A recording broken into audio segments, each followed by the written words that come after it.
How to fix WeChat app too many attempts. Hello everyone, welcome to this channel. I'm here to help you out today, so without any delay, let's get started. So first of all, launch the Play Store application on your device. Make sure you have an updated version of the WeChat application. So tap on the search bar and search for WeChat. As you do that, you'll be able to see the latest version of the WeChat application. As we can see, there's no option of update. So we can just go back and simply make a long press on the WeChat application. Then tap on App Info. And as you tap on App Info, it will lead us to a new page where you can see the option of Clear Data at the bottom right corner. Select on the Clear Cache and tap on OK.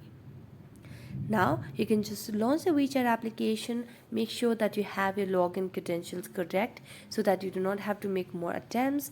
You can search for your login credentials wherever you have saved. So that's it. Thank you so much for watching this video. See you next time.